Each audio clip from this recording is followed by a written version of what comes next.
मैंने अपनी ही शादी की सेरेमनी में एक ऐसा वीडियो चला दिया जो बच्चों के देखने लायक नहीं था। शुरुआत में रिश्तेदार और दोस्त यही समझे कि मैं इतना बड़ा प्रैंक कर रहा हूँ, लेकिन जब उन्होंने ध्यान से देखा तो पता चला कि वीडियो की हीरोइन आज की दुल्हन लियू रोयान थी और हीरो मैं नहीं बल्कि कोई और था। तभी सब शौक में थे कि पता चला दुल्हन लियू रोयान अभी तक आई ही नहीं थी। सभी रिश्तेदारों और मेहमानों की हैरान नजरों के बीच मैंने एक हाथ में माइक्रोफोन पकड़ा और दूसरे हाथ से लियू रोयान को कॉल लगा दी। पहली कॉल उसने नहीं उठाई, लेकिन मैंने हार नहीं मानी और दोबारा कॉल किया। इस बार कुछ रिंग के बाद उसने कॉल उठा ली। फोन के दूसरी तरफ से कार के हॉर्न साफ सुनाई दे रहे थे और हॉल में बैठे मेहमान इंजन की आवाज भी साफ सुन सकते थे। सब लोग आपस में चर्चा करने लगे कि लियू रोयान कार लेकर कहाँ चली गई। क्या लियू फैमिली की बड़ी बेटी शादी से भाग रही है? मैंने शांत स्वर में पूछा, तुम कहाँ हो और यहाँ से क्यों चली गई? लियू रोयान ने चिढ़कर कहा, मुझे एक बहुत जरूरी काम है, एंगेजमेंट सेरेमोनी बाद में फिर से कर लेंगे। मैंने तुरंत पूछा, ऐसा कौन सा जरूरी काम है जो हमारी एंगेजमेंट सेरेमोनी से भी ज्यादा इंपॉर्टेंट है? इस पर लियू रोयान गुस्से और बेसब्री से बोली, मैंने कहा ना बाद में फिर से कर लेंगे, मैं ड्राइव कर रही हूँ, अभी बात नहीं कर सकती। मैं ठंडी हंसी के साथ बोला, तुमने कह दिया तो फिर से हो जाएगी। तुमने इस पूरे हॉल और इतनी दूर से आए मेहमानों को क्या समझ रखा है और मेरी चेन फैमिली की क्या इज्जत रह गई? मैंने इस एंगेजमेंट सेरेमोनी की तैयारी पूरे 6 महीने तक की और तुम एक बाद में कर लेंगे कहकर सब खत्म कर दोगी। आखिर में तुम किसके साथ दोबारा करोगी? दूल्हा क्या तब भी मैं ही रहूंगा? ये सुनते ही पूरा हॉल बिल्कुल शांत हो गया। लियू रोयान भी एक पल के लिए घबरा गई। उसे यकीन ही नहीं हुआ कि हमेशा चुप रहने वाला चेनमो आज ऐसी बातें कर रहा है। वह बोली, चेनमो तुम क्या बकवास कर रहे हो? क्या तुम एंगेजमेंट तोड़ना चाहते हो? मैंने शांत स्वर में कहा, एंगेजमेंट तो शायद मैं नहीं कोई और तोड़ रहा है। मैंने तुमसे कहा था कि पहले हॉस्पिटल जाना है, वहाँ कोई मेरी जान बचाने का इंतजार कर रहा है। मैं हल्का सा हंस पड़ा और बोला, क्या तुम डॉक्टर हो? तुम्हारे जाने से ही किसी की जान बच जाएगी तो मुझे बताओ हॉस्पिटल में कौन पड़ा है? क्या वह अभी इसी पल मर जाएगा? क्या 1 मिनट भी इंतजार नहीं कर सकता? तुम्हें सेरेमोनी के बीच में ही जाना जरूरी था। नीचे बैठे लोग, यहाँ तक कि लियू फैमिली के लोग भी सोच में पड़ गए कि आखिर ऐसा कौन है जिसकी वजह से हमेशा ठंडी और घमंडी मानी जाने वाली लियू फैमिली की बड़ी बेटी इस अहम समय पर खुद कार चलाकर हॉस्पिटल चली गई। तभी लियू रोयान ने ठंडी आवाज में कहा, मेरा असिस्टेंट ये फैन। ये 2 शब्द सुनते ही पूरा हॉल हंगामे से भर गया। ये फैन क्या वही जो मिस लियू का असिस्टेंट है? मिस लियू ने ग्रेजुएशन के बाद उसे खुद रिक्रूट किया था। सुना है ये फैन बेहद हैंडसम है और मिस लियू के साथ उसकी इतनी क्लोज फ्रेंडशिप है जैसे दोनों बेस्ट फ्रेंड्स हों। लेकिन किसी अमीर फैमिली में कोई मेल बेस्ट फ्रेंड भी होता है क्या? चारों तरफ चर्चा बढ़ती देख लियू फैमिली की बुजुर्ग मैडम लियू हुईकिंग बेचैन हो गई और तुरंत लोगों को मेरा फोन छीनने भेज दिया। लेकिन मैं पहले से तैयार था। मैंने गार्डन में 200 जवान लड़कों को सिक्योरिटी के लिए लगा रखा था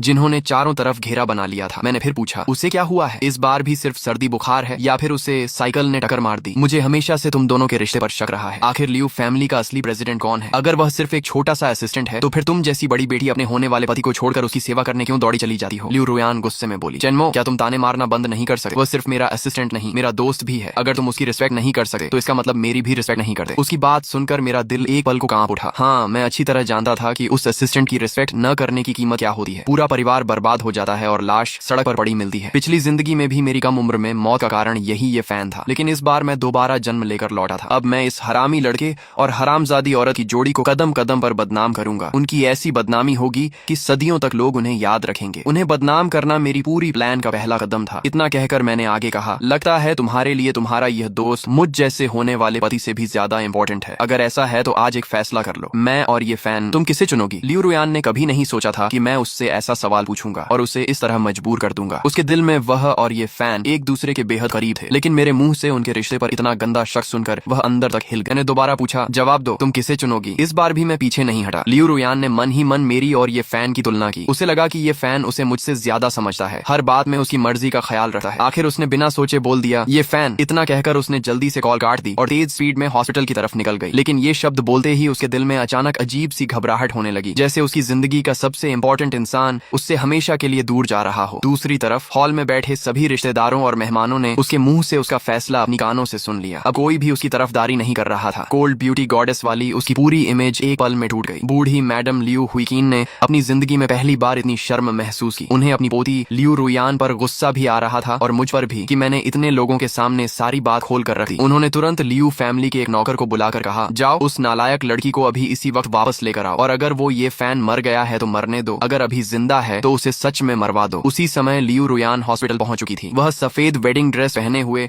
हॉस्पिटल के कॉरिडोर में दौड़ रही थी। हॉस्पिटल में किसी ने पहले कभी दुल्हन को वेडिंग ड्रेस में दौड़ते नहीं देखा था। हर कोई सोच रहा था कि आखिर मामला क्या है। कुछ ज्यादा इमोशनल लड़कियों ने तो अपने मन में पूरी स्टोरी बना ली कि शायद इस खूबसूरत लड़की का बॉयफ्रेंड बहुत सीरियस बीमारी से जूझ रहा है और आज रात शायद बच नहीं पाएगा, इसलिए वह अपनी वेडिंग ड्रेस पहनकर उसे आखिरी बार देखने आई है। ये सोचते ही कई लड़कियों ने तुरंत मोबाइल निकालकर उसकी फोटोज ली और इंटरनेट पर अपलोड कर दी। पिछली जिंदगी में भी इंटरनेट पर यही पब्लिक ओपिनियन इतना फैल गया था कि जब सबकी पहचान सामने आई तो पूरी जिंदगी मुझे धोखा खाए हुए पति यानी ग्रीन हैट पहनने वाले आदमी के रूप में देखा गया। पिछली जिंदगी में लियू रोयान शादी छोड़कर भाग गई थी। हालांकि लियू फैमिली ने उसे कड़ी सजा दी और ये फैन को भी खत्म करना चाहा, लेकिन लियू रोयान ने अपनी जान दांव पर लगाकर उसे बचा लिया और मैंने उस वक्त भी उसे माफ कर दिया था। लेकिन इंटरनेट के कीबोर्ड वॉरियर्स ने मुझे ही जालिम विलन बना दिया। उन्होंने कहा कि मैंने फैमिली पावर का इस्तेमाल करके लियू फैमिली पर दबाव डाला, लियू रोयान को जबरदस्ती मुझसे शादी करने पर मजबूर किया और उसके सच्चे प्यार ये फैन को उससे छीन लिया। लोगों की नजरों में ये फैन एक स्ट्रॉन्ग हीरो था जो हर मुश्किल के बाद भी लियू रोयान से प्यार करता रहा और हमेशा उसकी रक्षा करता रहा, जबकि मैं पूरी दुनिया की नजरों में सबसे बड़ा विलन बन गया। लियू रोयान ये सब जानती थी, लेकिन उसने कभी भी मेरे लिए एक शब्द नहीं बोला। उसने हमेशा सिर्फ ये फैन की रेपुटेशन बचाई। उसकी नजरों में मेरी कोई जगह ही नहीं थी। इस समय एंगेजमेंट हॉल में मैंने माइक्रोफोन हाथ में लेकर नीचे बैठे सभी मेहमानों से कहा, चूंकि लियू फैमिली की बड़ी बेटी अपना फैसला कर चुकी है, इसलिए मैं भी उनके प्यार को पूरा करूंगा। मैडम लियू हुईकिन को समझ नहीं आ रहा था कि मैं आगे क्या कहने वाला हूँ, लेकिन उन्हें अंदर ही अंदर बेचैनी महसूस होने लगी। उन्होंने तय कर लिया कि चाहे कुछ भी हो मुझे आगे बोलने नहीं देंगी। वह अपने बूढ़े शरीर को संभालते हुए स्टेज के सामने आई और बोली, चेनमो, जो भी बात है हम फैमिली के लोग दरवाजा बंद करके आराम से बात करेंगे। रोयान अभी छोटी है, उसे समझ नहीं है, उससे गलती हो गई, हम उसे समझा देंगे। तुम नीचे आओ और माइक्रोफोन मुझे दे दो। मैंने उनके चेहरे की तरफ देखा। जिस औरत को मैं इतने सालों से दादी कहता आया था, उसे देखकर एक पल के लिए मेरा मन भी भर आया। चेन फैमिली में हमेशा से लोग कम थे। मेरे पैदा होने से पहले ही दादा दादी गुजर चुके थे। हाई स्कूल में मेरे माता पिता भी एक्सीडेंट में चल बसे। इतनी बड़ी चेन फैमिली में आखिर सिर्फ मैं ही बचा था। उस समय लियू फैमिली ने मुझे अपनापन और सहारा दिया था, लेकिन अब मुझे पता था कि उनका असली मकसद शुरू से ही चेन फैमिली की पूरी प्रॉपर्टी पर कब्जा करना था। इस बार दोबारा जन्म लेकर मैं वही हिस्ट्री दोबारा नहीं होने दूंगा। मैंने उनकी तरफ देखकर कहा, मैडम लियू, आपका सरनेम लियू है और मेरा चेन। हमारे बीच फैमिली जैसा रिश्ता कब से हो गया? जिस पल आपकी पोती ने अपना फैसला चुना, उसी पल उसका होने वाला पति मैं नहीं बल्कि ये फैन बन गया और आज मैं चेन फैमिली के हेड की हैसियत से आपसे बात कर रहा हूँ। मैडम लियू हुईकिन समझ गई कि इमोशनल कार्ड अब काम नहीं करेगा। वह बेबस होकर स्टेज पर खड़ी मुझे देखती रह गई। फिर मैं मुड़कर नीचे बैठे सभी मेहमानों से बोला, आप सभी से मैं माफी चाहता हूँ कि आपने अपनी कीमती टाइम निकालकर मेरी एंगेजमेंट सेरेमोनी में आने की तकलीफ उठाई और बदले में आपको ये तमाशा देखना पड़ा। लेकिन मैं वही कहूंगा, मैं उनके प्यार के बीच नहीं आना चाहता। चूंकि लियू फैमिली की बड़ी बेटी किसी और से प्यार करती है तो मैं उनके रास्ते में क्यों आऊं? इसलिए आज से मैं और लियू रोयान अपनी एंगेजमेंट खत्म करते हैं। मेरे इतना कहते ही मेरा होने वाला ससुर चिन हाय न जाने कहां से हिम्मत जुटाकर सीधे स्टेज पर चढ़ आया और गुस्से में चिल्लाकर बोला, मैं इस फैसले को नहीं मानता। चिनमो, तुम्हें एंगेजमेंट तोड़ने का कोई हक नहीं है। मैंने शांत स्वर में कहा, मिस्टर चिन, आपको किस बात पर एतराज है? आपकी बेटी अपना फैसला करके अपने प्यार के पास जा चुकी है। अब आप चाहते क्या हैं? क्या मैं लोगों को भेजकर उसे पकड़कर वापस ले आऊं? किसी को कैद करना इलीगल भी है और गलत भी। चिन फैमिली कभी ऐसा काम नहीं करती। मेरे संस्कार इसकी इजाजत नहीं देते। मेरी बातों ने सीधे लियू फैमिली की इज्जत पर चोट कर दी। साफ था कि मैं कह रहा था कि उनकी परवरिश में ही कमी है। चिन हाय का चेहरा लाल पड़ गया। वह बोला, चेनमो, रोयान को शायद पता ही नहीं था कि ऐसा करने से एंगेजमेंट टूट जाएगी। अगर उसे पता होता तो वह जरूर वापस आ जाती। बस उसे एक और मौका दे दो। उसकी गुहार सुनकर मैं हल्का सा मुस्कुराया और सिर हिलाते हुए बोला, मिस्टर चिन, आपको कैसे पता कि मैंने उसे मौका नहीं दिया? रास्ता उसने खुद बंद किया है। क्या आप वेडिंग शुरू होने से पहले वाला वीडियो भूल गए? आपकी बेटी और ये फैन का रिश्ता बहुत पहले ही उस हद तक पहुंच चुका था। अब आपके विरोध करने से क्या बदल जाएगा? आपका नया दामाद इस वक्त हॉस्पिटल में पड़ा है। मुझे लगता है कि आपको यहाँ खड़े रहने के बजाय उसकी चिंता करनी चाहिए। और हाँ मैडम लियू, क्या आपकी तीसरी पीढ़ी के लिए भी घर जमाई ही चाहिए था? अगर पहले बता देती तो मैं बहुत पहले ही पीछे हट जाता और इतना बड़ा तमाशा भी नहीं होता। हॉल में बैठे सभी मेहमानों ने कभी नहीं सोचा था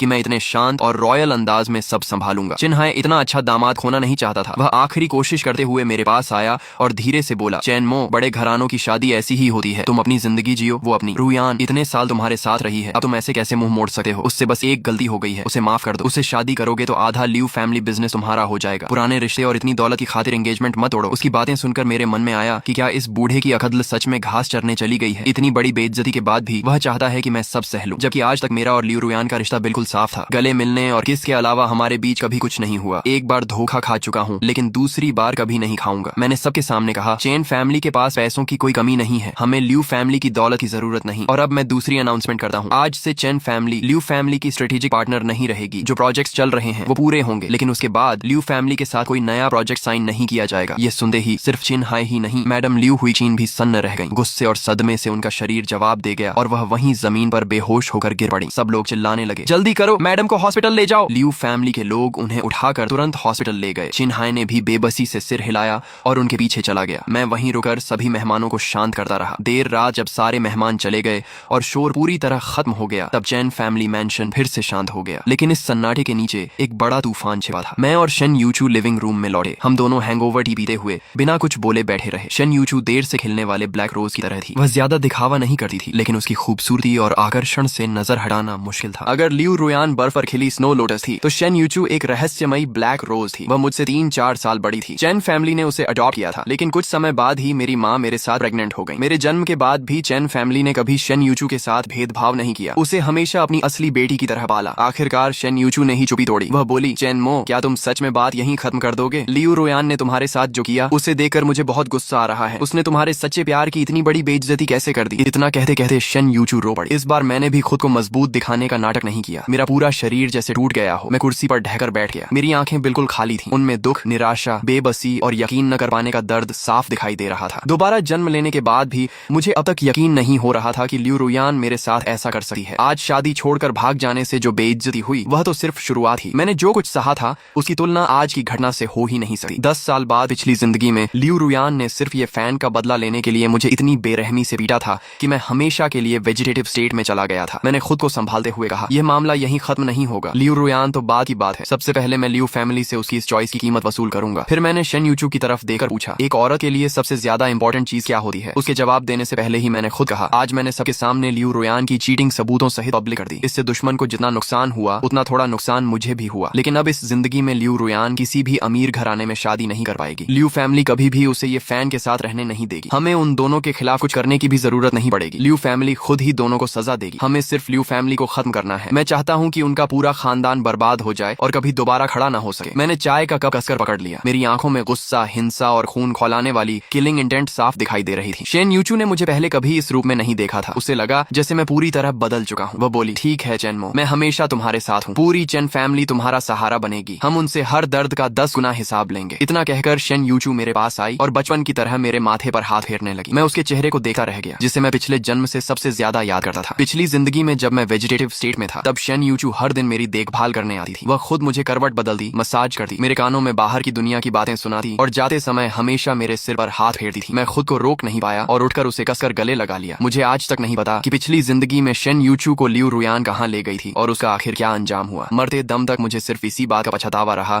कि मैंने लियू रोयान से प्यार क्यों किया और उसे अपने सबसे करीबी इंसानों को चोट पहुंचाने दी। मैंने मन ही मन कसम खाई कि इस जन्म में अगर किसी का साथ कभी नहीं छोड़ूंगा तो वह सिर्फ शेन यूचू होगी। मैंने अपना सिर उसके कंधे और गर्दन पर रख दिया। उसकी वही जानी पहचानी खुशबू महसूस करते ही मेरी सारी भावनाएं टूट कर बाहर आ गईं। जिसे मैंने खो दिया था उसे दोबारा पाने का एहसास इतना गहरा था कि मैं फूट फूट कर रो पड़ा। शेन यूचू भी मेरे अचानक गले लगाने से एक पल के लिए सन्न रह गई। इतने सालों में बड़े होने के बाद हमने कभी एक दूसरे को इस तरह गले नहीं लगाया था। बचपन से वही मुझे पालती आई थी। मैं हमेशा उसके पीछे पीछे घूमता था, लेकिन जब मेरी मुलाकात लियू रोयान से हुई तो मैंने खुद ही उससे दूरी बना ली थी। अब मेरी रुलाई सुनकर शेन यूचू को लगा कि शायद मैं अभी भी लियू रोयान को भूल नहीं पाया हूँ। उसका दिल भर आया। उसने भी मुझे अपनी बाहों में भर लिया और बचपन की तरह मेरे सिर के पीछे हाथ फेरते हुए अपने इस रोने वाले छोटे भाई को चुप कराने लगी। मैं काफी देर तक रोता रहा। दिल में जमा वर्षों का दर्द आखिर बाहर निकल गया और मेरा मन पहले से काफी हल्का हो गया। फिर मैंने खुद को संभाल कर कहा, दीदी अब आप आराम करिए, कल कंपनी में बहुत सारा काम हमारा इंतजार कर रहा है। इतना कहकर मैं बाहर जाने लगा। शेन यूचू ने पूछा, इतनी रात को कहाँ जा रहे हो? क्या अभी भी बाहर जाना जरूरी है? मैंने जवाब दिया, मैं हमारे वेडिंग हाउस जा रहा हूँ। वहाँ से कुछ सामान वापस लाना है। वो माँ पापा की छोड़ी हुई यादें हैं, उन्हें मैं लियू रोयान के पास नहीं छोड़ सका। ये सुनकर शेन यूचू समझ गई कि मैं पछतावे में लियू रोयान से मिलने नहीं जा रहा, इसलिए उसने मुझे नहीं रोका। उसने लोगों को मुझे सुरक्षित चेन फैमिली मैंशन से बाहर छोड़ने का आदेश दिया। मेरे जाने के बाद उसने ठंडी आवाज में कहा, लियू फैमिली, अब तुमसे पुराना हिसाब बराबर करने का समय आ गया है। शेन यूचू कोई साधारण औरत नहीं थी। सिर्फ 22 साल की उम्र में उसने अकेले चेन फैमिली का पूरा बिजनेस संभाल लिया था और उसे कभी गिरने नहीं दिया। यही उसकी असली काबिलियत थी। अगर पिछली जिंदगी में मैंने अपनी मूर्खता में उसकी पावर छीनकर सब कुछ लियू रोयान के हवाले न किया होता तो लियू फैमिली कभी भी चेन फैमिली पर कब्जा नहीं कर पाती और शेन यूचू को भी लियू रोयान अगवा नहीं कर पाती। चेन्हाई पवेलियन लियू फैमिली द्वारा बनाया गया एक लग्जरी विला एरिया था। मेरा और लियू रोयान का वेडिंग हाउस भी वहीं था। मैंने डोर खोला और धीरे धीरे विला के अंदर चला गया। इस जाने पहचाने लेकिन अब अजनबी लगने वाले घर को देखकर मेरा दिल भारी हो गया। सच तो यह था कि शादी के बाद मैं चेन फैमिली के पुराने मैंशन में रहना चाहता था, लेकिन लियू रोयान को वहां का डेकोरेशन पसंद नहीं था। उसी समय लियू फैमिली का यह विला प्रोजेक्ट पूरा हुआ था, इसलिए उसने जिद करके वेडिंग हाउस यहीं खरीदवाया। विला नंबर 1 पूरे टियानहाई पवेलियन का सबसे महंगा विला था, जिसकी कीमत 15 करोड़ थी। सिर्फ मेरे यहाँ खरीदने की वजह से इस प्रोजेक्ट की सेल्स अचानक बढ़ गई। मेरे सभी अमीर दोस्तों ने भी यहीं विलास खरीद लिए क्योंकि हर कोई चेन फैमिली के करीब रहना चाहता था। इसके बाद मैंने सिर्फ डेकोरेशन पर ही 5 करोड़ और खर्च किए। घर का एक एक कोना लियू रोयान की पसंद के हिसाब से बनवाया। पूरे 6 महीने तक मैं खुद हर दिन साइट पर खड़ा रहकर काम देखता रहा क्योंकि मुझे लगा था कि यही हमारा पूरी जिंदगी का घर होगा और इसमें कोई कमी नहीं रहनी चाहिए। लेकिन आखिर में उसका फायदा ये फैन को मिला। जब मैं वेजिटेटिव स्टेट में था तब लियू रोयान मुझे वापस चेन फैमिली मैंशन भिजवा चुकी थी और यह वेडिंग हाउस उसने ये फैन को गिफ्ट कर दिया था। शायद इसी वजह से उसने मुझे यहाँ से हटाया था। मुझे आज तक नहीं पता कि मेरे वेजिटेटिव स्टेट में चले जाने के बाद जिस घर को मैंने अपनी मेहनत और प्यार से बनाया था? क्या वही घर लियू रुयान और ये फैन का लव नेस्ट बन गया था? क्या दोनों ने मेरी ही वेडिंग बेड पर एक दूसरे के साथ रातें बिताई? यही बात जानकर पिछली जिंदगी में शेन यूचू का गुस्सा फूट पड़ा था। वह लोगों को लेकर सीधे यहाँ आई और उसने ये फैन को इतना पीटा कि वह पूरी तरह पैरालाइज्ड हो गया। लेकिन उसी घटना ने शेन यूचू की मौत की वजह भी बना दी। ये सब याद करते ही मेरा दिल जैसे टुकड़े टुकड़े हो गया। मेरे सीने में तेज दर्द उठा और अचानक मेरे मुंह से ताजा लाल खून की एक धार बाहर निकल आई। लिविंग रूम के सफेद कारपेट पर बिखर गया, जो बेहद डरावना लग रहा था। ज्यादा दुख और सदमे की वजह से मैं वहीं बेहोश होकर गिर पड़ा। दूसरी तरफ हंगजो सेंट्रल हॉस्पिटल में लियू रुयान को बिल्कुल भी अंदाजा नहीं था कि अब वह पूरे हंगजो की सबसे बड़ी चर्चा बनने वाली है। वह ये फैन के हॉस्पिटल बेड के पास बैठी थी। उसने दोनों हाथों से उसका हाथ कसकर पकड़ रखा था। बेड पर पड़े पीले चेहरे वाले ये फैन को देखकर उसके दिल में बहुत दर्द हो रहा था। अच्छी बात यह थी कि ये फैन को कोई बड़ी चोट नहीं लगी थी। उसके शरीर पर सिर्फ हल्की खरोंचें थीं। कोई इंटरनल इंजरी नहीं थी, लेकिन एक्सीडेंट के झटके से वह बेहोश हो गया था और अभी तक होश में नहीं आया था। लियू रुयान लगातार 2 घंटे से भी ज्यादा समय तक उसके बेड के पास बैठी रही। उसने एक पल के लिए भी अपनी नजर उससे नहीं हटाई। उसे बिल्कुल पता नहीं था कि चेन फैमिली मैंशन में क्या हो चुका है और न ही यह कि अब वह पूरे हंगजो की सबसे बदनाम सेलिब्रिटी बन चुकी है। शुरुआत में जब उसकी वेडिंग ड्रेस पहनकर हॉस्पिटल आते हुए फोटोज इंटरनेट पर डाली गईं, तब ऑनलाइन लोग उसके और ये फैन के प्यार की तारीफ कर रहे थे। लोग उसकी ब्यूटी की भी तारीफ कर रहे थे और दोनों के अमर प्रेम की कहानियां लिख रहे थे। कुछ ही देर में पूरा इंटरनेट इन्हीं पोस्ट से भर गया। हर तरफ लोग उन्हें ब्लेसिंग्स दे रहे थे, लेकिन बहुत जल्द पूरी कहानी पलट गई। मेरी एंगेजमेंट सेरेमोनी में मौजूद लोगों ने सच्चाई इंटरनेट पर लिखनी शुरू कर दी। एक नेटाइजन ने लिखा, थू, कैसी बकवास लव स्टोरी बना रखी है तुम लोगों ने। सच्चाई बिल्कुल अलग है। इस लड़की का नाम लियू रुयान है, जो हंगजो की लियू फैमिली की बड़ी बेटी है। हॉस्पिटल में पड़ा आदमी उसका असिस्टेंट ये फैन है। आज रात इसकी चेन फैमिली के यंग मास्टर चेन मो के साथ एंगेजमेंट थी, लेकिन इसने एंगेजमेंट हॉल में अपने मंगेतर को छोड़ दिया और वेडिंग ड्रेस पहनकर अपने छिपे हुए लवर से मिलने हॉस्पिटल चली आई। ये इसका बॉयफ्रेंड नहीं, इसका अफेयर है। ऐसे घटिया लोगों को तुम लोग ब्लेस कर रहे हो। सच में तुम लोगों को देकर खून खौल जाता है। उस नेटाइजन ने मेरी, लियू रुयान और ये फैन की पूरी कहानी विस्तार से लिख दी। उसने एंगेजमेंट हॉल की फोटोज भी अपलोड कर दी। एक फोटो में मैं अकेला स्टेज पर खड़ा था। मेरे चेहरे पर दर्द, अकेलापन और निराशा साफ दिखाई दे रही थी और स्टेज के पीछे लगी बड़ी स्क्रीन पर वही फोटो चल रही थी जिसमें लियू रुयान नाइट ड्रेस पहनकर ये फैन के साथ ही कमरे में थी। सारे एविडेंस इतने साफ थे कि उसके अफेयर पर किसी को शक नहीं रहा। देखते ही देखते इंटरनेट का पूरा माहौल बदल गया। उधर लियू रुयान को अभी भी कुछ पता नहीं था, क्योंकि हॉस्पिटल पहुंचते ही उसने अपना मोबाइल स्विच ऑफ कर दिया था। लगातार कॉल्स आ रही थी। उसे डर था कि कहीं रिंग की आवाज से ये फैन की नींद न टूट जाए। दूसरा कारण ये था कि उसे समझ नहीं आ रहा था कि अपने फैमिली और चेन फैमिली को क्या एक्सप्लेनेशन दे। इसलिए उसने सोचा कि फोन बंद कर देना ही बेहतर है। उसके मन में अब भी यही था कि मैं बस थोड़ी देर के लिए नाराज हूँ। जब वह वापस जाकर मुझे आमने सामने समझाएगी तो मैं उसे माफ कर दूंगा। अगर मैंने उसे माफ कर दिया तो लियू फैमिली भी उसे कुछ नहीं कहेगी। फिर किसी अच्छे दिन वह मुझसे दोबारा प्रपोजल करवाएगी। जब उसका गुस्सा ठंडा हो जाएगा तो वह मेरी आज की बदतमीजी भी माफ कर देगी और मुझसे शादी कर लेगी। वह मन ही मन सोच रही थी। उसने मुझसे ये फैन और अपने बीच चुनने को कहा था। इस बार मैं उसे पूरे 1 हफ्ते इग्नोर करूंगी ताकि उसे सबक मिले। मुझ जैसी प्रिंसेस की बात मानना उसे सीखना होगा। लेकिन आखिर में शादी तो मैं उसी से करूंगी। शादी में ये फैन को बेस्ट मैन बनाऊंगी। शादी के बाद हम 2 बच्चे करेंगे। पहला बेटा होगा और उसका सरनेम लियू होगा। बस यही तय रहा। इतने सालों से हमारा रिश्ता हमेशा ऐसा ही था। चाहे वह कितनी भी बड़ी गलती करे, जैसे ही वह मेरे सामने आकर थोड़ा प्यार दिखाती, मैं उसे माफ कर देता। उसकी नजरों में वह एक प्रिंसेस थी और मैं उसका हमेशा साथ देने वाला नाइट। लेकिन इस बार उसने बहुत बड़ी भूल कर दी थी। उसका नाइट तो उसी दिन मर चुका था और उसे मारने वाली भी वही थी। वह अभी भी अपने सपनों में खोई हुई थी कि अचानक वार्ड का दरवाजा जोर से खुला। वह घबरा गई। बेड पर पड़ा ये फैन भी डर के मारे हल्का सा हिल गया, लेकिन उसने तुरंत फिर से बेहोश होने का नाटक जारी रखा। लियू रुयान को लगा कि शायद मैं उसे ढूंढते हुए यहाँ पहुंच गया हूँ। वह घबराकर दरवाजे की तरफ देखने लगी और इसलिए उसने ये फैन की हरकत पर ध्यान ही नहीं दिया। लेकिन अंदर आने वाला मैं नहीं बल्कि चिन्हाई था। वह कुछ बॉडीगार्ड्स के साथ गंभीर चेहरे से वार्ड में दाखिल हुआ। अपने पिता को देखकर लियू रुयान ने राहत की सांस ली और ठंडे स्वर में पूछा, आप यहाँ क्यों आए हैं? उसके लहजे में अपने पिता के लिए जरा भी रिस्पेक्ट नहीं थी। चिन्हाई शायद इसकी आदत डाल चुका था। उसने शांत स्वर में कहा, रुयान, तुम्हारी दादी गुस्से और सदमे से बेहोश हो गई हैं। अभी इसी हॉस्पिटल के बगल वाले वार्ड में भर्ती हैं। चलकर उन्हें देख लो। ये सुनते ही लियू रुयान ने तुरंत ये फैन का हाथ छोड़ दिया और खड़ी हो गई। दादी बेहोश हो गई? आपने मुझे पहले क्यों नहीं बताया? चेनमो आखिर कर क्या रहा था? इतनी सी बात भी नहीं संभाल पाया। दादी को पहले शांत नहीं कर सकता था। वो कहाँ है? क्या वो हॉस्पिटल नहीं आया? मैं उससे पूछूंगी कि उसने मामला कैसे संभाला। उसके चेहरे पर ठंडा गुस्सा साफ दिखाई दे रहा था। उसने एक पल के लिए भी यह नहीं सोचा कि सारी समस्या की जड़ वही है जिसने एंगेजमेंट छोड़कर भागने का फैसला किया था। उसे अब तक यह भी नहीं पता था कि उसके ये फैन को चुनते ही मैंने एंगेजमेंट खत्म करने का ऐलान कर दिया था। चिन्हाई ने भी उसे अभी तक कुछ नहीं बताया। वार्ड से निकलने से पहले चिन्हाई ने बेड पर पड़े ये फैन को देखा और हल्की सी हंसी के साथ बोला, अब बस भी करो। ये ड्रामा मैं अपनी जवानी में बहुत कर चुका हूँ। ये फैन बिल्कुल हिला तक नहीं, जैसे सच में बेहोश हो। शायद चिन्हाई को उसकी एक्टिंग पर शक हो गया था, लेकिन उसने उसे वहीं नहीं पकड़ा। उसने 2 बॉडीगार्ड्स से कहा, तुम दोनों यहीं रहो, इसे एक कदम भी बाहर मत जाने देना। इतना कहकर वह भी बाहर निकल गया। उनके जाते ही बेड पर पड़े ये फैन ने धीरे से एक आंख खोलकर बाहर देखने की कोशिश की, लेकिन जैसे ही उसने दरवाजे पर खड़े 2 लंबे चौड़े बॉडीगार्ड्स देखे। वह डर के मारे तुरंत फिर से मरा हुआ बनने लगा। दूसरी तरफ लियू रुयान वार्ड से बाहर निकली तो सच में बगल वाले वीआईपी वार्ड के बाहर लियू फैमिली के बॉडीगार्ड्स खड़े थे। अंदर पहुंचते ही उसने अपनी बूढ़ी दादी मैडम लियू हुईकिन को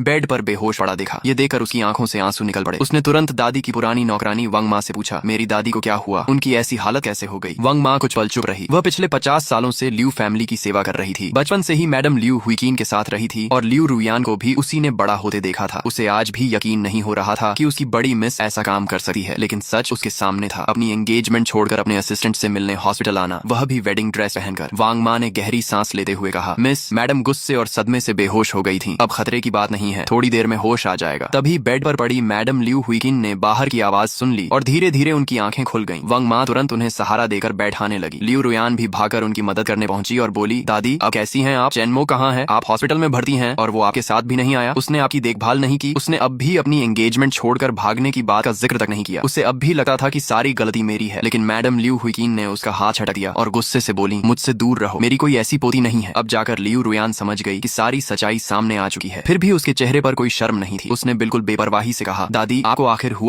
आप ऐसी बातें क्यों कर रही हैं? बात तो सिर्फ एंगेजमेंट की है, बाद में दोबारा सेरेमनी कर लेंगे। मैं अभी चेनमो को फोन करके बुलाती हूँ, वो आकर आपसे माफी मांग लेगा। इतना कहकर लियू रुयान ने अपना मोबाइल ऑन किया और मुझे कॉल करने ही वाली थी कि मैडम लियू हुईकिन ने तुरंत उसे रोक दिया, क्योंकि उन्हें अच्छी तरह पता था कि लियू रुयान को अभी तक बाहर क्या क्या हो चुका है इसकी कोई खबर नहीं है। उसे यह भी नहीं पता था कि मैं एंगेजमेंट तोड़ने का ऐलान कर चुका हूँ। अगर वह इसी रवैये से मुझे फोन करती तो मामला और बिगड़ जाता और मेरे मन में बची हुई आखिरी नरमी भी खत्म हो जाती। मैडम लियू हुईकिन ने गंभीर आवाज में कहा, पहले फोन मत करो, मेरी पूरी बात सुनो। इस बार लियू रुयान ने दादी की बात नहीं टाली। उसने चुपचाप मोबाइल वापस रख दिया और बोली, दादी आप कहिए। मैडम लियू हुईकिन बेड के सहारे बैठ गईं। फिर उन्होंने वांग माँ से कहा कि बाहर जाकर दरवाजा बंद कर दो। वांग माँ के बाहर जाते ही वार्ड में सिर्फ दादी और पोती रह गईं। अगले ही पल मैडम लियू हुईकिन का चेहरा गुस्से से लाल हो गया। उन्होंने कड़क आवाज में डांटे हुए कहा, क्या तुम्हें जरा भी समझ है कि तुमने क्या किया है? क्या तुम्हें लगता है कि मैं बूढ़ी हो गई हूँ इसलिए अब तुम्हें रोक नहीं सकती? तुमने ऐसा काम किया है जिससे पूरे लियू फैमिली का सिर शर्म से झुक गया, हमारी कई पीढ़ियों की इज्जत मिट्टी में मिला दी। दादी की डांट सुनकर लियू रुयान का पूरा शरीर कांप उठा। उसकी आंखों से आंसू बहने लगे। उसे समझ ही नहीं आ रहा था कि दादी इतनी नाराज क्यों है। वह रोते हुए बोली, दादी मैंने ऐसा क्या कर दिया? आप मुझे इस तरह क्यों डांट रही हैं? मैंने फैमिली की इज्जत कैसे खराब कर दी? मैडम लियू हुईकिन और भी गुस्से में बोली, तुम्हें अभी भी समझ नहीं आया? मुझे बताओ, बगल वाले वार्ड में कौन पड़ा है? उसकी क्या हैसियत है? कौन सा अधिकार है उसके पास कि वह हॉस्पिटल के सबसे महंगे वीआईपी वार्ड में भर्ती हो? जितना बोलती जा रही थी उनका गुस्सा उतना ही बढ़ता जा रहा था। फिर भी वह अपनी पोती की इज्जत का ध्यान रख रही थी। अगर कोई और होता तो शायद वह और भी ज्यादा अपमानजनक बातें कहती। उनकी नजर में भले ही मेरी और लियू रुयान की अभी शादी नहीं हुई थी, लेकिन एंगेजमेंट हो चुकी थी। इसलिए उनका मानना था कि लियू रुयान का यह व्यवहार एक शादीशुदा औरत की बेवफाई से कम नहीं था। उनके जमाने में ऐसी औरतों को समाज कभी माफ नहीं करता था। दादी की बातें सुनकर लियू रुयान पूरी तरह सन्न रह गई। उसने आज तक अपने फैमिली को ये फैन के बारे में कभी सच नहीं बताया था। मेरे अलावा सभी लोग सिर्फ इतना जानते थे कि ये फैन उसका असिस्टेंट है। उसी पल उसे लगा कि किसी ने उसकी पीठ में छुरा घोंप दिया है। उसने जल्दी से पूछा, दादी आपको कैसे पता चला कि ये फैन यहाँ है? क्या चेनमो ने आपको बताया? वो ऐसा कैसे कर सकता है? मैंने उसे पहले ही समझा दिया था कि मेरा और ये फैन का वैसा कोई रिश्ता नहीं है, वो सिर्फ मेरा असिस्टेंट है। चेनमो कितना छोटी सोच वाला इंसान है। ये सुनकर मैडम लियू हुईकिन गुस्से में हंस पड़ी। उन्होंने कहा, कैसा असिस्टेंट? ऐसा कौन सा असिस्टेंट होता है जिसके लिए कंपनी की सीईओ अपनी एंगेजमेंट छोड़कर भाग जाए? किस कंपनी में बॉस अपने असिस्टेंट के हॉस्पिटल बेड के पास घंटों बैठकर उसकी सेवा करता है? क्या तुम्हें लगता है कि लोग इतने बेवकूफ हैं? तुम दोनों का रिश्ता बॉस और असिस्टेंट का है, ये बात कौन मानेगा? दादी के सवालों के सामने लियू रुयान पूरी तरह चुप हो गई। उसे समझ नहीं आ रहा था कि वह अपने और ये फैन के रिश्ते को कैसे समझाए। उसके दिल में ये फैन के लिए प्यार नहीं बल्कि फैमिली जैसा अपनापन था, जैसे खून का रिश्ता न होते हुए भी कोई अपना हो। लेकिन अगर वह यह बात कहती भी तो क्या दादी उस पर भरोसा करती? उसे लगा कि अब सिर्फ मैं ही उसकी मदद कर सकता हूँ। अगर मैं आकर दादी को समझा दूं तो शायद सब ठीक हो जाए। यही सोचकर उसने फिर से मेरा नंबर डायल किया। इस बार मैडम लियू हुईकिन ने उसे नहीं रोका। उन्होंने सिर्फ शांत स्वर में कहा, बेकार कोशिश मत करो, मुझे पूरा यकीन है कि चेनमो अब तुम्हारा फोन नहीं उठाएगा। लियू रुयान को इस बात पर विश्वास नहीं हुआ। उसने तुरंत मुझे कॉल किया, लेकिन सच में मैंने फोन नहीं उठाया। पहले ऐसा कभी नहीं हुआ था। वह जब भी मुझे कॉल करती थी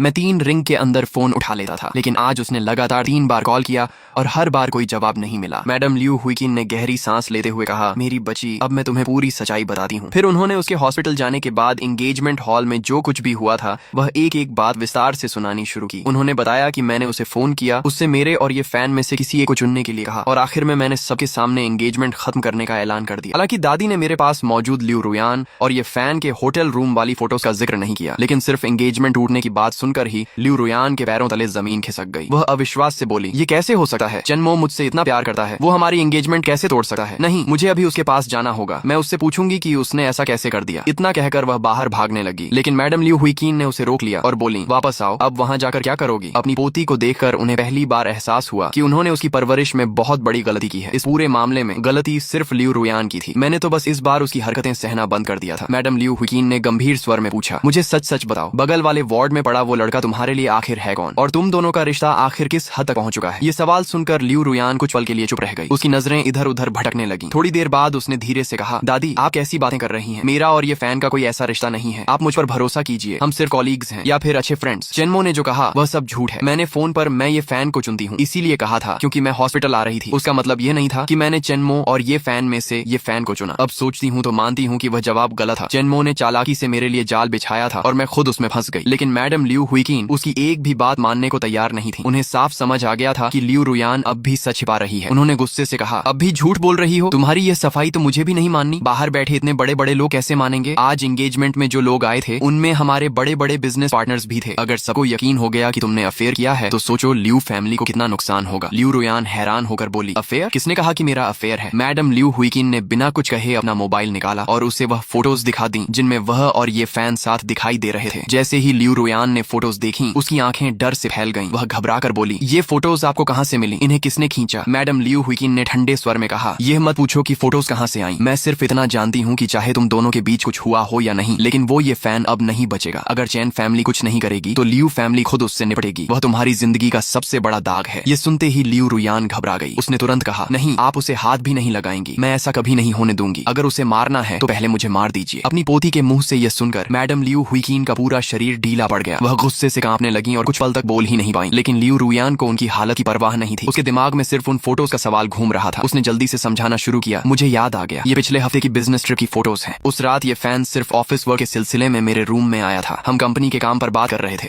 बाद में उसने गलती से कॉफी मेरे कपड़ों पर गिरा दी, इसलिए मुझे नाइट रोब पहननी पड़ी। बस इतनी सी बात ही। मैडम लियू हुईकीन उसकी बात आधी मान रही थी और आधी नहीं।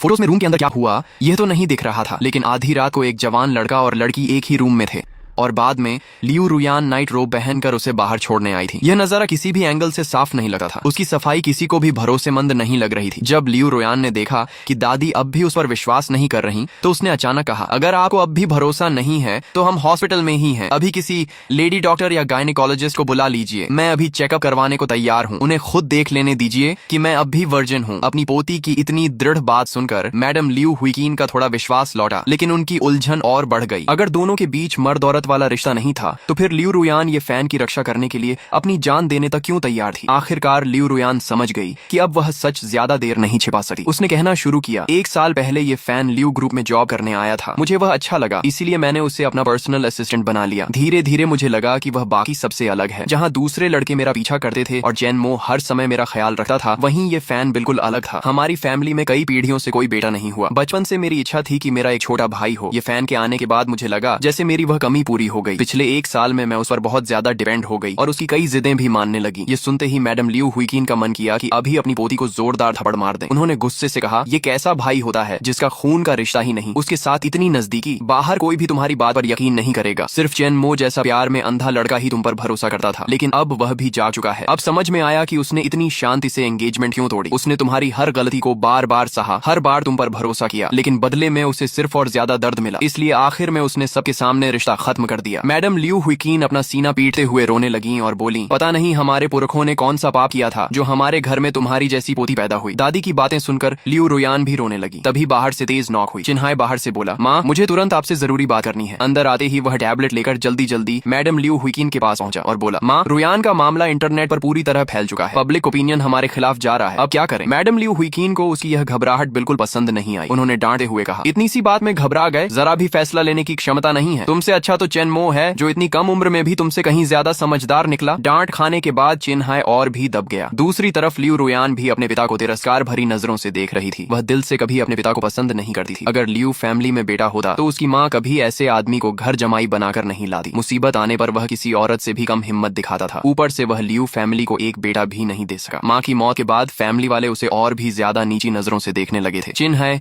अब इन सब का आदी हो चुका था। उसने कुछ नहीं कहा, बस टैबलेट आगे बढ़ाते हुए बोला, माँ पहले ये देख लीजिए सोचिए, लियू रुयान और मैडम लियू हुईकिन ने टैबलेट लेकर पढ़ना शुरू किया, लेकिन कुछ ही देर बाद लियू रुयान का पूरा शरीर गुस्से से कांपने लगा, जबकि मैडम लियू हुईकिन को इतना बड़ा सदमा लगा कि वह दूसरी बार फिर बेहोश होकर गिर पड़ी। इंटरनेट पर मामला अब पूरी तरह हाथ से निकल चुका था। लोगों की राय दो हिस्सों में बढ़ चुकी थी, लेकिन जैसे जैसे और सच्चाई सामने आती गई, ज्यादातर लोग मेरे पक्ष में खड़े हो गए। कई लोगों ने इंटरनेट पर लिखना शुरू कर दिया कि मैंने सालों तक लियू रुयान के लिए क्या क्या किया था। किसी ने तो चेन फैमिली द्वारा लियू फैमिली को दिए गए एंगेजमेंट गिफ्ट्स और पैसों की पूरी लिस्ट तक पब्लिक कर दी। ये सब देखकर नेटाइजन्स भड़क उठे। अब लियू रुयान चाहे लाख सफाई दे कि उसका और ये फैन का रिश्ता भाई बहन जैसा है, कोई भी उसकी बात मानने को तैयार नहीं था। पूरा इंटरनेट उसकी आलोचना कर रहा था और साथ ही लियू फैमिली भी लोगों के निशाने पर आ गई थी। कुछ लोगों ने ऑनलाइन कैंपेन शुरू कर दिया कि अब से लियू फैमिली का कोई प्रोडक्ट नहीं खरीदेंगे। कई लोग लिख रहे थे कि अगले दिन मार्केट खुलते ही वे लियू फैमिली के शेयर्स बेच देंगे। साफ था कि अगला दिन लियू फैमिली के लिए किसी बुरे सपने से कम नहीं होने वाला था। अगर यह संकट नहीं संभला तो इतने सालों में जो कुछ उन्होंने चेन फैमिली के सहारे हासिल किया था वह सब पल भर में खत्म हो जाएगा। लियू फैमिली के शेयर्स तेजी से गिरेंगे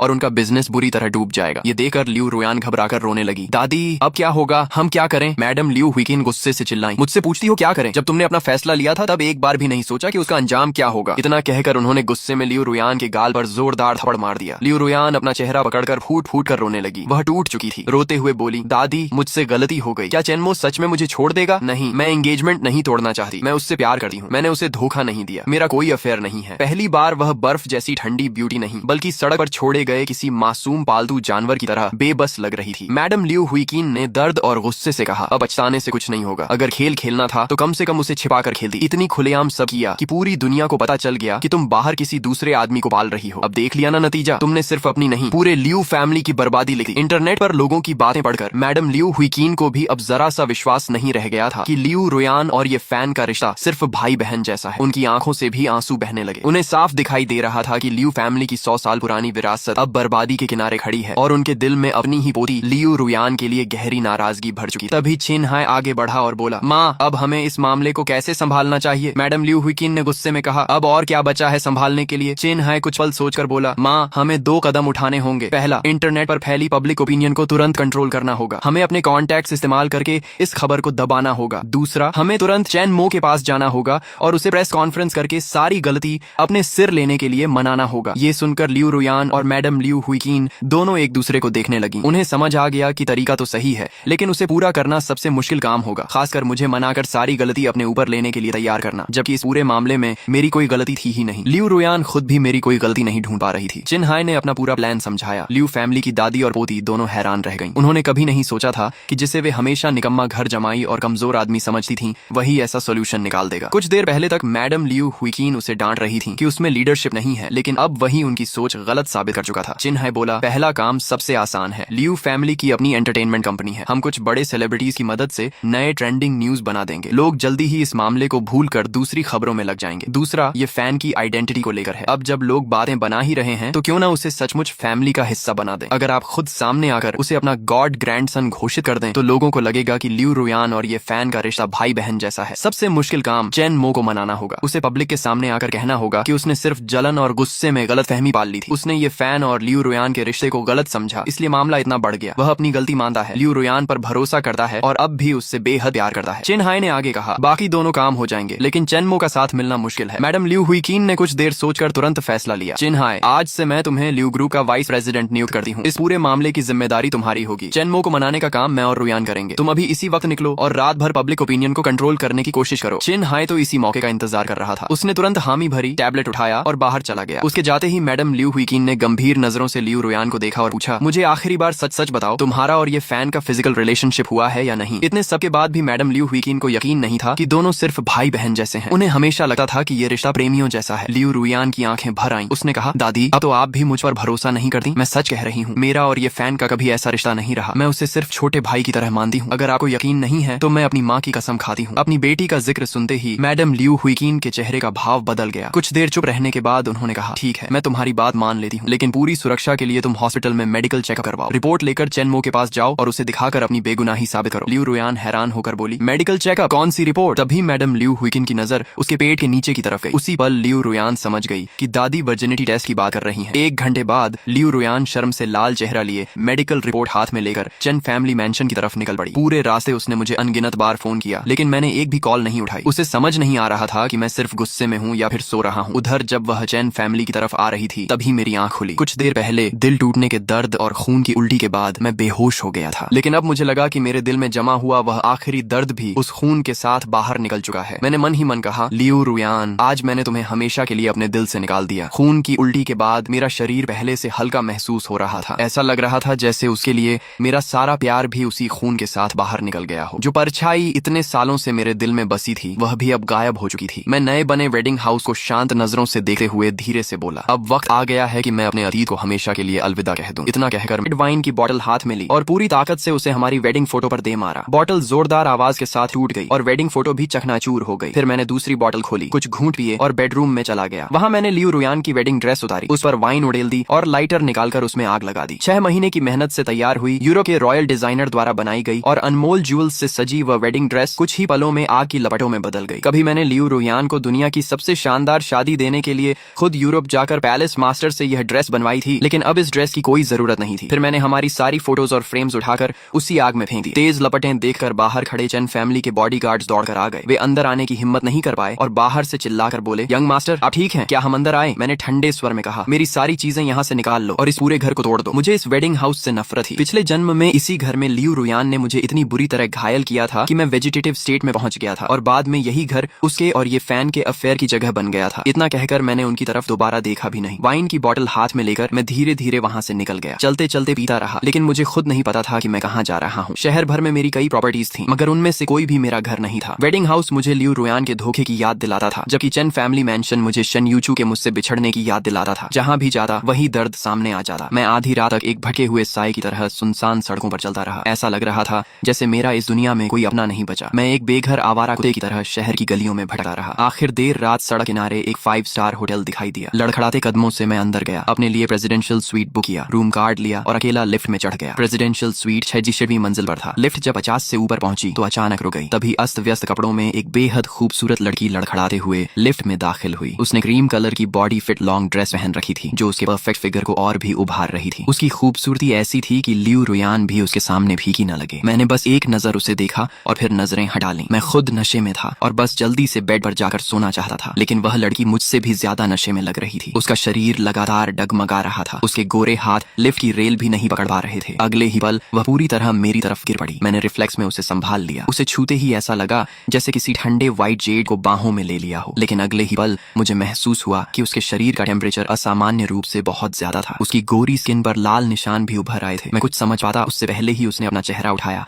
और अचानक मेरे होंठों पर अपने होंठ रख दी। उसने दोनों हाथों से मेरी गर्दन कसकर पकड़ ली। मैंने किसी तरह खुद को संभाला। जैसे ही लिफ्ट रुकी मैं उसे सहारा देकर अपने रूम तक ले गया। रूम में पहुंचते ही उसकी हालत और भी बेकाबू हो गई। वह मेरे और अपने कपड़े उतारने लगी। मैंने घबराकर कहा, मिस मिस, लेकिन उसने धीरे से कहा, कुछ मत कहो, बस मुझे किस करो। मेरे होंठ फिर से बंद हो गए। मेरे सामने इतनी खूबसूरत लड़की थी, ऊपर से मैं खुद भी शराब के नशे में था। उस पल मैं भी अपने होश पर काबू नहीं रख पाया और आंखें बंद करके सब कुछ भूल गया। उसी रात होटल के उस रूम में हमारे बीच पति पत्नी जैसा रिश्ता बन गया। दूसरी तरफ लियू रुयान जब चेन फैमिली मैंशन पहुंची तो उसे अंदर आने तक नहीं दिया गया। बहुत देर तक विनती करने के बाद बटलर अंकल ली ने सिर्फ इतना बताया कि मैं वेडिंग हाउस गया हूँ। यह सुनकर लियू रुयान के चेहरे पर उम्मीद लौट आई। उसने सोचा, चेन मो के दिल में अब भी मेरे लिए जगह है। वह वेडिंग हाउस में मेरा इंतजार कर रहा होगा। वह बिना रुके तुरंत वेडिंग हाउस की तरफ भागी, लेकिन वहां पहुंचने पर मैं कहीं नहीं था। पूरे घर में सिर्फ कुछ बॉडीगार्ड्स थे जो बेसबॉल बैट से हर डेकोरेशन तोड़ रहे थे। ये देखकर लियू रुयान गुस्से से चिल्लाई, रुको, तुम लोग क्या कर रहे हो? किसने कहा सब तोड़ने के लिए? अभी के अभी बाहर निकलो। बॉडीगार्ड्स उसे पहचानते थे। उनमें से एक बोला, यंग मास्टर ने खुद ऑर्डर दिया है। वे भी असमंजस में थे। अगर बाद में मेरा और लियू रुयान का पैचअप हो गया तो कहीं सजा उन्हें ही न मिल जाए। लियू रुयान फिर चिल्लाई, एक बार और नहीं कहूंगी, अभी निकलो। मजबूर होकर सभी बॉडीगार्ड्स बाहर चले गए। उनके जाते ही वह जमीन पर बैठ गई। पहली बार उसे एहसास हुआ कि मैं सचमुच हमेशा के लिए जा चुका हूँ। तभी उसकी नजर कारपेट पर गिरे मेरे खून पर पड़ी। सफेद कारपेट पर फैला गहरा लाल खून उसकी आंखों में चुभ गया। वह कांपते हुए बुदबुदाई, जन्मो, उसने खून की उल्टी की थी। मैंने आखिर उसके साथ क्या कर दिया? वह वहीं बैठकर फूट फूट कर रोने लगी। इस समय वह किसी सूखे पत्ते की तरह टूटी हुई और बेबस लग रही थी। उसकी आंखों में सिर्फ पछतावा और दर्द था। उधर प्रेसिडेंशियल स्वीट के आलीशान बेड पर मैं और वह अनजान लड़की गहरी नींद में थे। सुबह जब लड़की की आंख खुली तो वह कुछ पल के लिए बिल्कुल स्तब्ध रह गई। उसे समझ आया कि वह किसी अनजान रूम में है और उसके पास एक अनजान आदमी सो रहा है। वह चीखने ही वाली थी, लेकिन तुरंत उसने अपना मुंह हाथ से ढक लिया। उसे डर था कि कहीं मुझे जगह न दे। उसका नाम लियू मेंग्याओ था। वह मैजिक सिटी ओपेरा एकेडमी की फाइनल ईयर स्टूडेंट थी और ग्रेजुएशन से पहले ही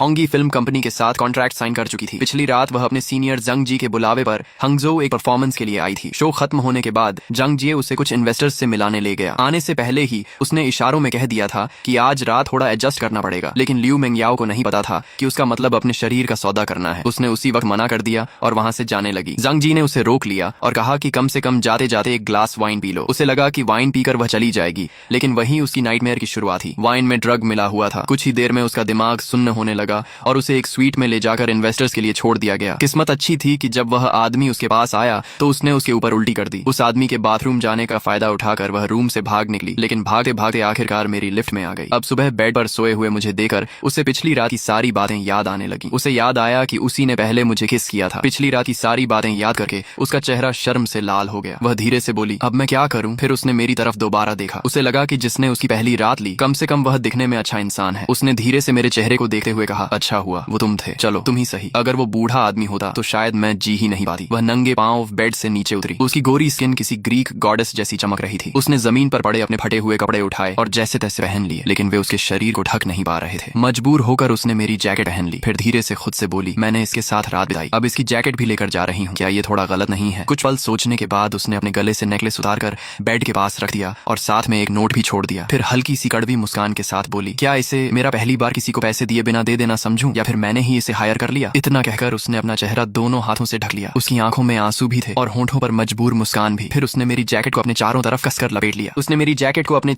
कसकर लपेट लिया और धीरे धीरे दरवाजे की तरफ बढ़ी। लेकिन दरवाजे तक पहुंचकर वह अचानक रुक गई। उसने बड़ी नजाकत से पीछे मुड़कर मेरी तरफ देखा। मैं गहरी नींद में बिल्कुल बेखबर सो रहा था। उसने मेरी शक्ल को ऐसे देखा जैसे उसे हमेशा के लिए अपने दिल में बसा लेना चाहती हो। कुछ पल बाद उसने बिना हिचकिचाए दरवाजा खोला और चुपचाप चली गई। मैं इतनी गहरी नींद में था कि दोपहर होने के बाद जाकर मेरी आंख खुली। जागने पर रूम में लियू मेंगयाओ कहीं दिखाई नहीं दी। तभी मुझे समझ आया कि वह बहुत पहले जा चुकी है। मेरी नजर बेड के पास गई जहां उसका नेकलेस और एक चिट्ठी रखी थी। उस पर लिखा था, ये सिर्फ एक एक्सीडेंट था, इसे दिल पर मत लेना। आपकी जैकेट मैं पहनकर ले जा रही हूँ, बदले में ये नेकलेस छोड़ रही हूँ। मैंने नेकलेस उठाकर अपनी हथेली में लिया। उसे नाक के पास ले जाकर उसकी हल्की सी खुशबू महसूस की। फिर मेरी नजर बेडशीट पर पड़े लाल खून के निशान पर गई। मेरे होंठों पर हल्की मुस्कान आ गई। मेरे साथ रात बिताकर इतनी आसानी से भाग जाओगी, ऐसा नहीं होने दूंगा। मैंने तुरंत अपना फोन निकाला और बॉडीगार्ड लियू हाओ को कॉल किया। कल रात जो लड़की मेरे रूम में आई थी, 1 घंटे के अंदर उसकी पूरी जानकारी चाहिए और मेरे लिए नए कपड़े भी लेकर आओ। इतना कहकर मैंने उसकी बात सुने बिना ही फोन काट दिया और बाथरूम में नहाने चला गया। उधर फोन करते ही लियू हाओ के होश उड़ गए। क्या कल रात कोई यंग मास्टर के रूम में घुस गया था? जल्दी सीसीटीवी चेक करो, पता लगाओ वो लड़की कौन थी। मैं नहाकर बाहर निकला ही था कि लियू हाओ नए कपड़े और एक फाइल लेकर रूम के बाहर पहुंच गया। मैंने फाइल खोले बिना कपड़े पहनते हुए पूछा, क्या पता चला? लियू हाओ बोला, यंग मास्टर, उस लड़की का नाम लियू मेंगयाओ है। वह अभी भी कॉलेज स्टूडेंट है और मैजिक सिटी ओपेरा एकेडमी में पढ़ती है। कल उसे हंगजो एक परफॉर्मेंस के लिए बुलाया गया था। शो खत्म होने के बाद डिनर पार्टी में उसके ड्रिंक में ड्रग मिला दिया गया। मैंने पूछा, अब वह कहाँ है? लियू हाओ बोला, सुबह सुबह हाई स्पीड ट्रेन से मैजिक सिटी लौट गई। मैंने फिर पूछा, उसे बुलाने वाला कौन था? लियू हाओ ने जवाब दिया, उसका नाम जांग जिए है, वही ओपेरा एकेडमी का सीनियर है। मैंने ठंडी आवाज में पूछा, मतलब ड्रग उसी ने मिलाया? लियू हाओ बोला, शायद उसी ने, अगर उसने खुद नहीं मिलाया तो भी वह पूरा पार्टनर था। मैंने ठंडी हंसी हंसते हुए कहा, पार्टनर? सीधी भाषा में कहो तो वह गर्ल्स सप्लाई करने वाला दलाल है। फिर मैंने पूछा, लियू मेंगयाओ को किसके पास भेजा जा रहा था? लियू हाओ कुछ झिंझकते हुए बोला, सर उस आदमी को आप अच्छी तरह जानते हैं। मैंने कोट पहनते हुए पूछा, कौन? उसने धीमे से कहा, चिन थर्ड मास्टर। मैं कुछ पल सोचता रहा, फिर अचानक याद आया, क्या चिन्बो? चिन्हाई का छोटा भाई? लियू हाओ बोला, जी वही। उसका नाम सुनते ही मेरे दांत भींच गए। चिन्बो लालची, कैरेक्टरलेस और बेहद घटिया इंसान था। वह हमेशा चेन फैमिली का नाम लेकर बाहर लोगों पर रौब झाड़ता था। पहले वह लियू फैमिली की एक कंपनी में सिक्योरिटी गार्ड था। बाद में चिन्हाई ने मुझसे उसके लिए जॉब मांगी। उस समय मैं अपने होने वाले फादर इन लॉ को खुश करना चाहता था, इसलिए मैंने चिन्बो को सीधे चेन ग्रुप हेडक्वार्टर्स में लॉजिस्टिक्स डिपार्टमेंट का सुपरवाइजर बना दिया। लेकिन पावर मिलते ही उसने पूरे चिन फैमिली को कंपनी में भर दिया। रिश्वत, कमीशन, करप्शन और फ्रॉड से उन्होंने पूरी कंपनी का माहौल खराब कर दिया। मुझे कभी अंदाजा नहीं था कि एक मामूली सिक्योरिटी गार्ड इतना ताकतवर बन जाएगा। शन यूचू ने कई बार उसकी शिकायत की थी, लेकिन मैंने हमेशा चिन्हाई और लियू रुयान की खातिर बात डाल दी। बाद में तो चिन्बो की हिम्मत इतनी बढ़ गई कि उसने शन यूचू तक को खुलेआम छेड़ना शुरू कर दिया। हालांकि वह सिर्फ जुबान चलाने की हिम्मत करता था। पिछले जन्म में मैंने उसे नहीं छुआ, लेकिन इस जन्म में सबसे पहले उसी का हिसाब होगा। मैंने लियू हाओ से कहा, मुझे कंपनी ले चलो। बीबो टावर हंगजो की सबसे मशहूर स्काईस्क्रेपर थी और पूरी बिल्डिंग चेन फैमिली की थी। चेन ग्रुप हेडक्वार्टर्स भी वहीं था। मैंने बॉडीगार्ड्स को साथ आने से मना कर दिया। बिल्डिंग से कुछ दूर उतरकर मैं अकेला अंदर चला गया, लेकिन एंट्रेंस पर ही एक भारी भरकम खूंखार चेहरे वाला सिक्योरिटी गार्ड मेरे सामने आकर खड़ा हो गया। उसने ऐसे घूर कर देखा जैसे मैं उसका 5 करोड़ रुपए लेकर भाग गया हूँ और रूखे लहजे में बोला, ए कहाँ घुस रहे हो? किसी को बताए बिना सीधे अंदर चले आ रहे हो? अगर कंपनी की सिक्योरिटी का हाल ऐसा है तो इस बिल्डिंग को आज ही बंद कर देना चाहिए। मैंने शांत आवाज में कहा, हाँ मुझे चेन ग्रुप हेडक्वार्टर्स जाना है। सिक्योरिटी गार्ड हंसते हुए बोला, तुम्हें जाना है तो चले जाओगे, किस हक से? अपॉइंटमेंट है। उसकी बात सुनकर मुझे हंसी आ गई। अपनी ही कंपनी में जाने के लिए मुझे अपॉइंटमेंट चाहिए? भले ही मैं लंबे समय से कंपनी नहीं आया था, लेकिन अपने मालिक को पहचानना तो हर एम्प्लॉई की सबसे बेसिक ड्यूटी होती है। साफ था कि यह गार्ड अपनी सबसे जरूरी जिम्मेदारी भी पूरी नहीं कर पाया था। मैंने ठंडे स्वर में कहा, पूरी बिल्डिंग बिल्डिंग मेरी है, मैं जहाँ चाहूँ जाऊँ, तुम्हें मुझे रोकने का कोई हक नहीं। मेरी बात सुनकर वह जोर से हंस पड़ा। अरे वाह, बड़ा हीरो बन रहा है। क्या खुद को चेनमो समझता है? अगर तू चेनमो है तो मैं उसका मरा हुआ बाप चेन होंगवेन हूँ। चल पहले मुझे बाप बोल। उसकी बात सुनते ही मेरी आंखों में हत्या जैसा गुस्सा भर गया। मुझे गाली देना मैं सह सकता था, लेकिन मेरे पिता का अपमान, ये इंसान अब बचने वाला नहीं था। मैं बॉडीगार्ड्स को बुलाने ही वाला था कि तभी दूसरा सिक्योरिटी गार्ड भागता हुआ आया। उसने मुझे देखते ही तुरंत सलाम किया और सम्मान से बोला, यंग मास्टर माफ कीजिए, हमें पता नहीं था कि आप आने वाले हैं, इसलिए आपका स्वागत करने की तैयारी नहीं हो सकी। ये नया गार्ड लगभग 40 साल का था। उसकी यूनिफॉर्म साफ सुथरी थी, चेहरा गंभीर था और पूरा व्यक्तित्व प्रोफेशनल लग रहा था। उसके सामने पहला गार्ड बिल्कुल निकम्मा दिखाई दे रहा था। पहला गार्ड हंसते हुए बोला, अरे लाओ माँ, तुझे क्या हो गया? यही तेरा यंग मास्टर है? मजाक मत कर। चेन फैमिली का यंग मास्टर कभी अकेले आता है? उसके साथ उस 7-8 बॉडीगार्ड्स रहते हैं। मैंने उसकी तरफ देखा तक नहीं। मैंने लाओ माँ से पूछा, तुमने मुझे कैसे पहचाना? उसने सम्मान से जवाब दिया, 1 साल पहले आप कंपनी आए थे, उस समय मुझे आपको देखने का सौभाग्य मिला था। पहले वाले गार्ड ने जब लाओ माँ की गंभीरता देखी, तब जाकर उसके दिमाग की घंटी बजी। उसने मुझे दोबारा गौर से देखा। इस बार उसे मेरे चेहरे पर वह जन्मजात शाही व्यक्तित्व और आत्मविश्वास साफ दिखाई दिया, लेकिन सच्चाई जानने के बाद भी उसके चेहरे पर डर नहीं आया। वह उल्टा हंसते हुए मेरे पास आया और बोला, अरे जीजा जी, आखिर आज आपसे मुलाकात हो ही गई। मैं जाओ काई हूँ, लियू रुयन का कजन, अभी सिक्योरिटी टीम का डेप्यूटी कैप्टन हूँ। आखिर हम तो अपने ही लोग हैं। इतना कहकर वह मेरे बहुत करीब आ गया। उसके शरीर से इतनी तेज पसीने की बदबू आ रही थी जैसे कई दिनों से नहाया ही न हो। ऊपर से सिगरेट और मुंह की बदबू ने मेरा दम घोंट दिया। मैं एक पल भी बर्दाश्त नहीं कर पाया। मैंने उसे जोर से धक्का दिया